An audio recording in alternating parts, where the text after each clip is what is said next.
need to sit on the seat. Thank you. TJ, sit. Thank you.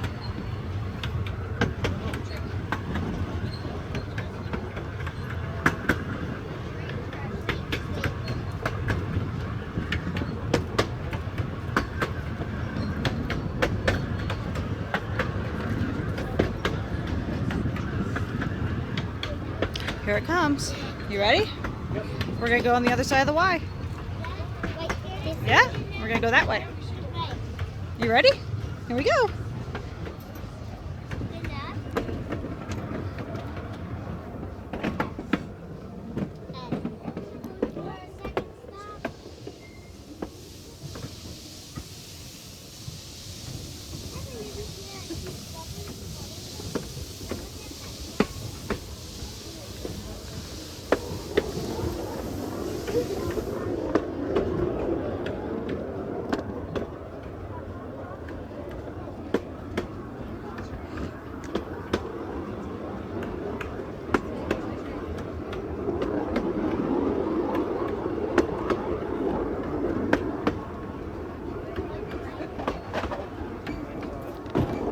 That's why I closed them up while we were on the ride.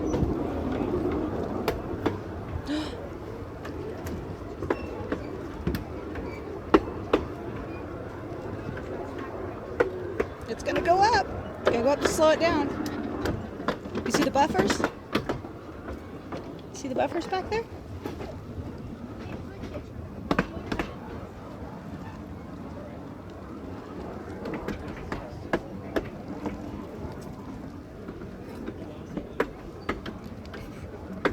Oh, it looks like somebody broke the buffer, huh?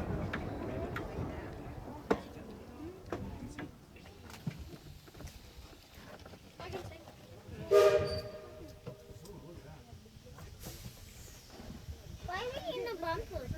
Buffer.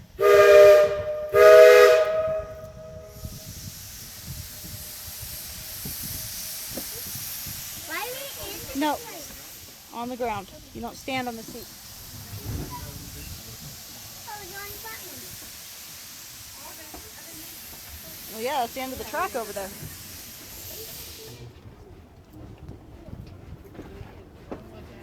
Hey, Mom, look, pretty rock. Yeah, it's staying there.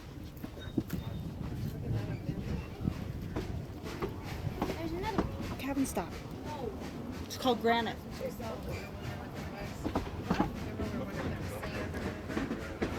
A muffler, where? See that thing in the branches? Oh.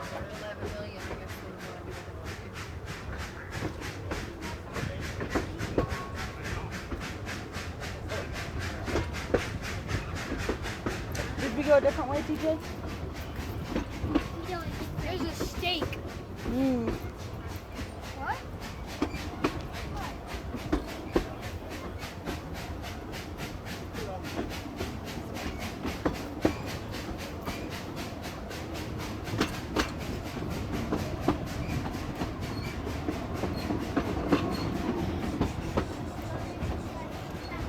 Oh.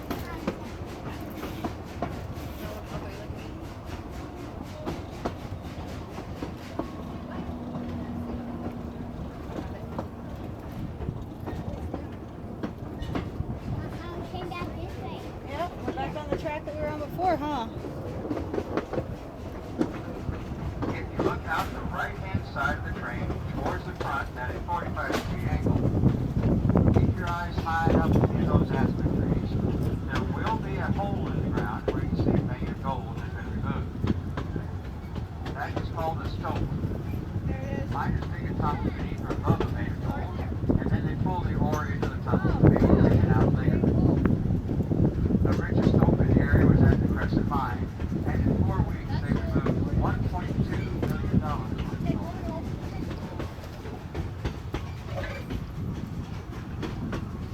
$1.2 million worth of gold in 2 weeks. Yeah. Let's don't drop the phone. Thank you, Wendy. What are you doing, Kevin? Looking for gold. Just stop, please. Yeah. Go, go, go, go, go, go. I'm just waiting for him to get smacked in the head with one. Because he's not paying attention. Stop, Kevin.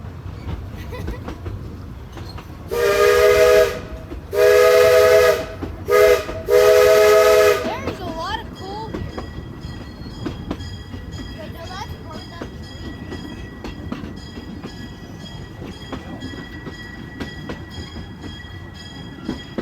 Hey, Kevin, can you pull your head in, please? Pull your head in. You too, Hayden. Somebody's campsite. That's burned up tree. Some of this is burned up tree. That's cool. No, that's because I found one. Wow! That's not cool. That's not all coal, though. Just because it's black doesn't mean it's coal.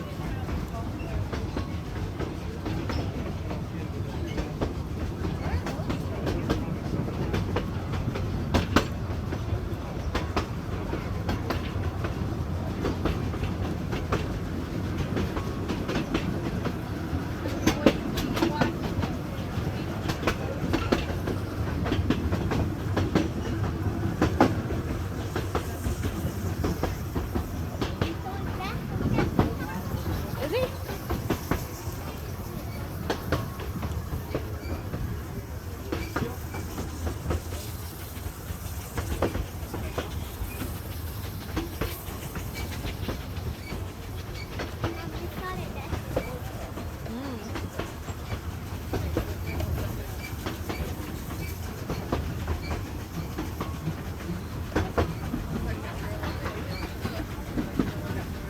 Kevin, can you pull your head in, please?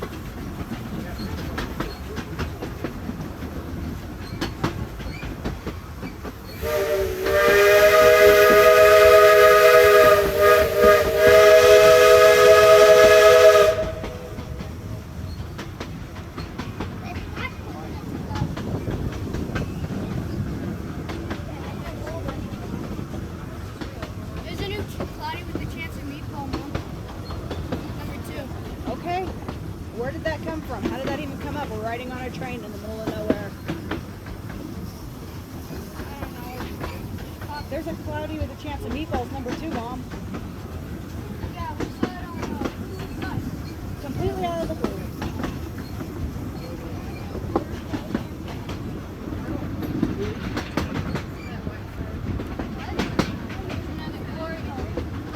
Looking out the left side of the train, you'll see some old mines and prospector holes over there. And that'll give you an idea of what many of the hills here in the Cripple area may have looked like back in the mining days.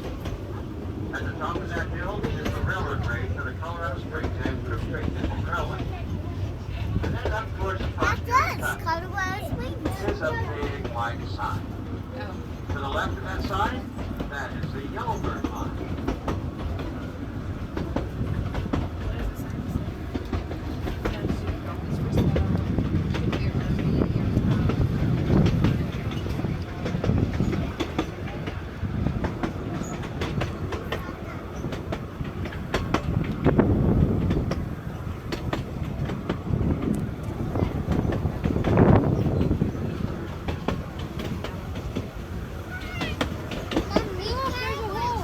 Yes, Kevin.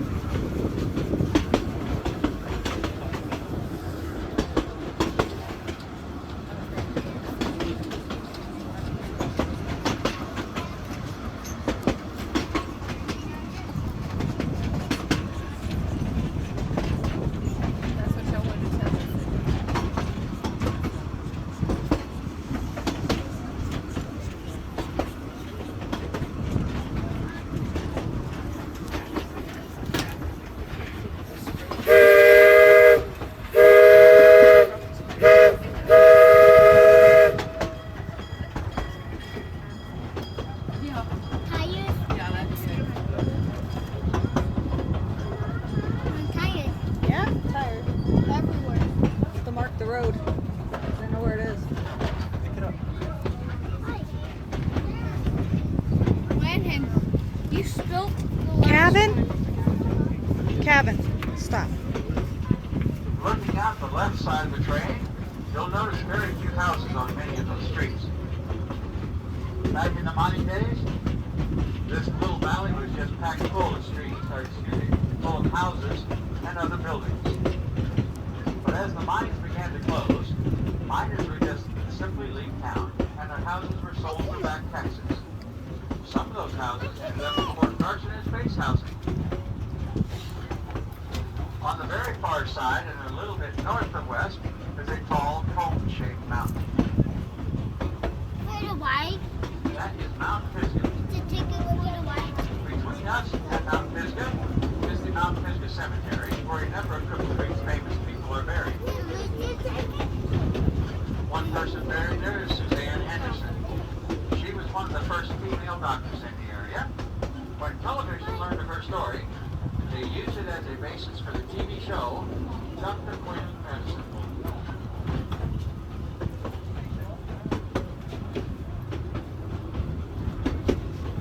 Down below the train in a spreading gravel area was the rail yard for the Colorado Springs and Cripple Creek District Railway. That was the third and last railroad to come into town, with their tracks arriving in 1901. Their tracks came from Colorado Springs along what is now called the Gold Camp Road. Hey, that place is still inhabitable. Or they just built it so it looks like that.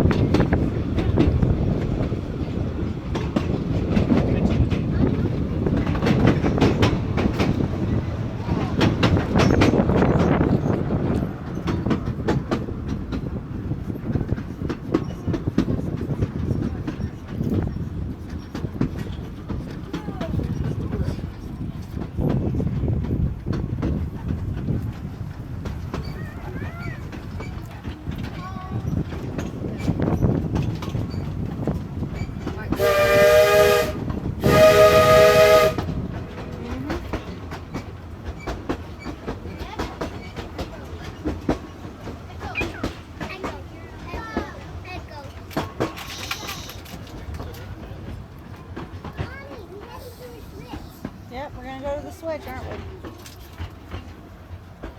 That is a big chunk of coal. Mm-hmm. What? There was a big black chunk of coal. It might not have been coal. There are other rocks that are black, Kevin. There is? Yes, lots of them. Might not be one. But I know all these little pieces are coal. Not necessarily.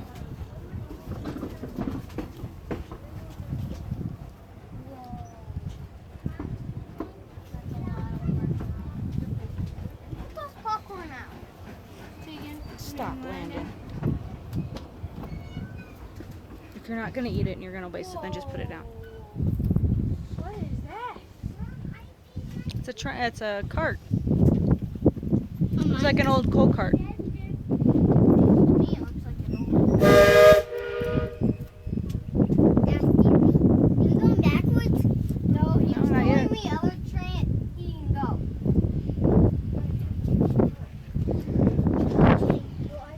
The one that's gonna be coming from over there? The black one? Oh, Blacky's gonna pass us. Mm-hmm. Welcome I back. recorded the last half of it. And our last stop. Looking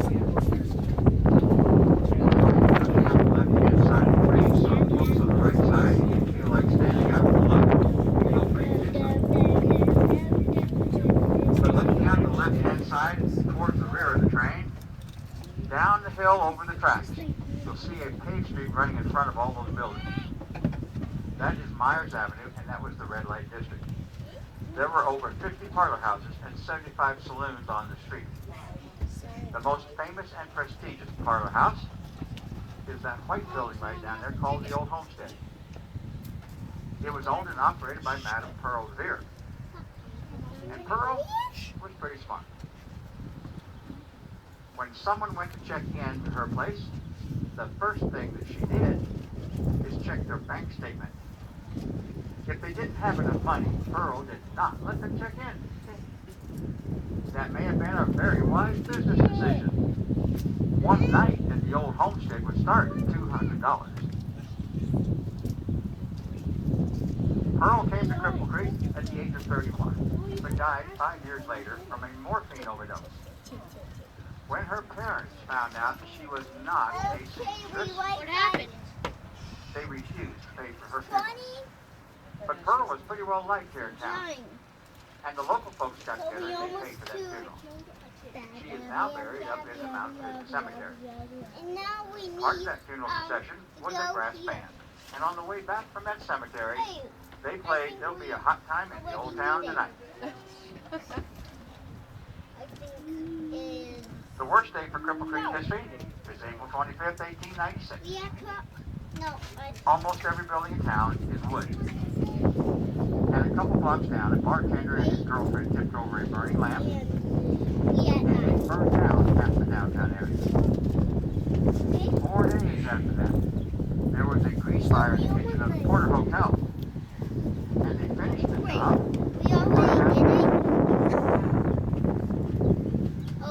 So some new laws were passed, and since those fires, all new buildings in downtown Cripple Creek have to be made out of bricks. And in 1896, investment money was easy to find for this town, and in less than 1 year, the entire town was rebuilt out of bricks. Today, if you're 1 block over on Bennett Avenue and walking in front of the old building, take a quick look. Most of them will have a date of 1896 on that building. But out the left-hand side of the train and slightly forward, at the far end of the short street, is a big red wood building over there with a brown roof and white trim. That building survived those fires and was owned and operated by the Colorado Trade and Transfer Company.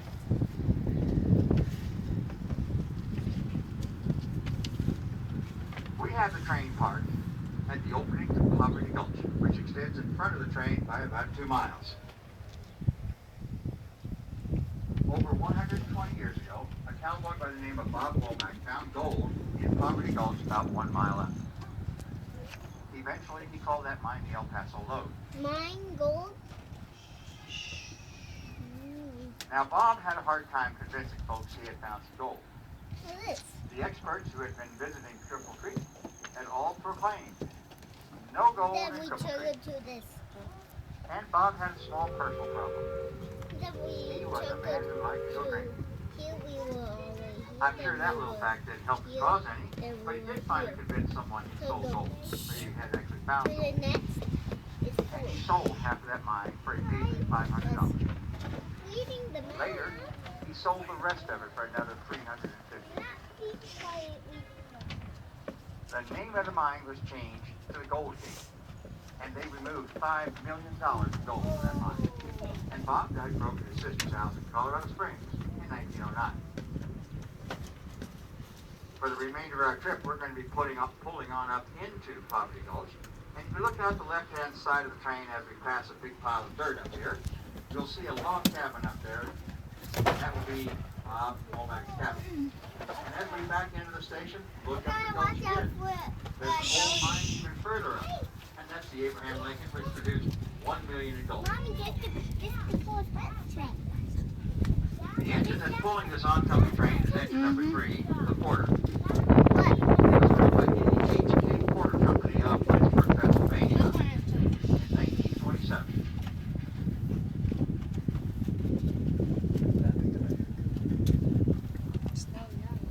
Sit down.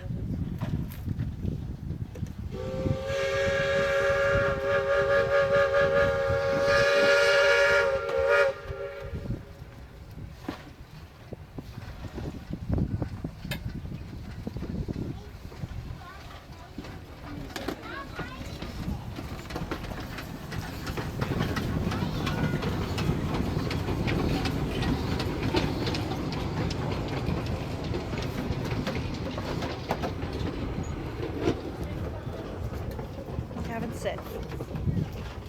TJ, sit. We want to start moving.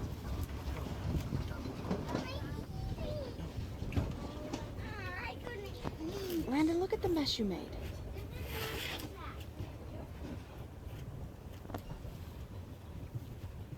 I hope everyone's enjoying a ride and learning a bit about history of the area.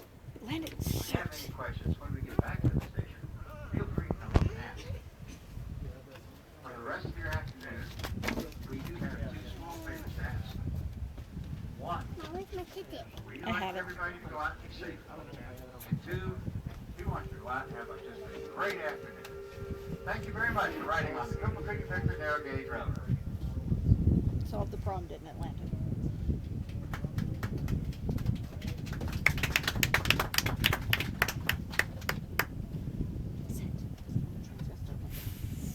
We going backwards. No, we're going.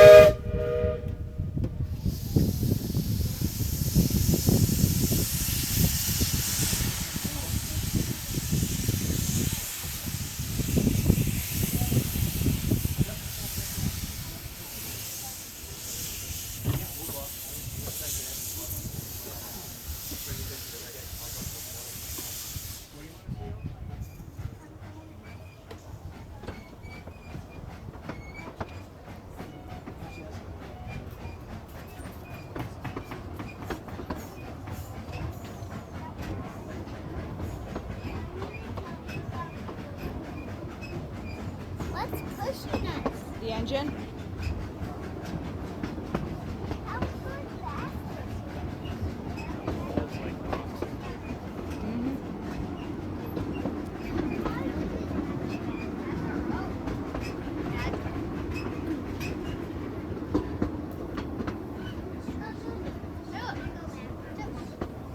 Those are train parts. Looks like, or mining parts, I guess. Chipmunk.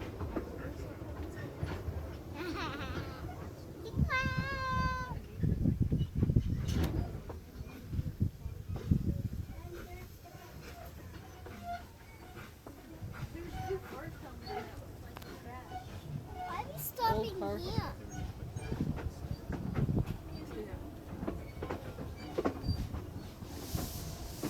Why are we stopping here, Mom? Because we gotta go that way. So we can back in.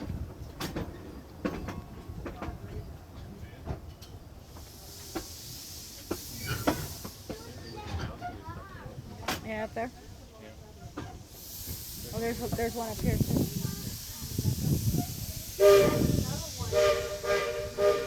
We're going backwards.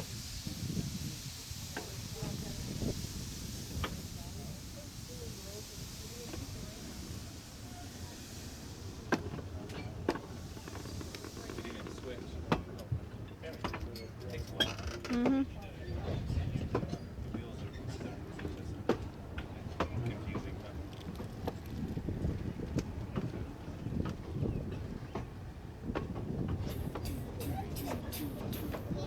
What?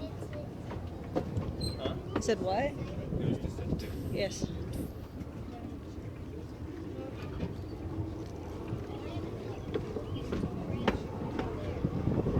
Your mama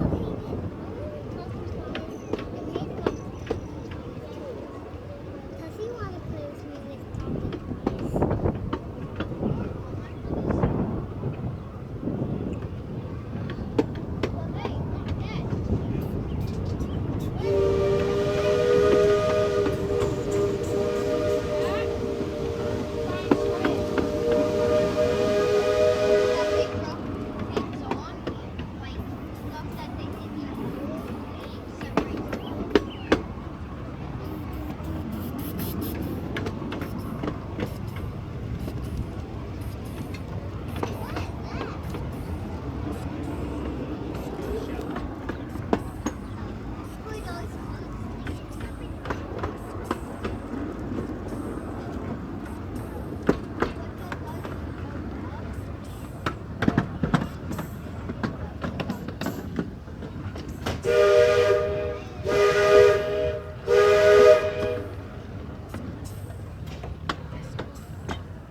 That one doesn't work, baby. They have to fix that one.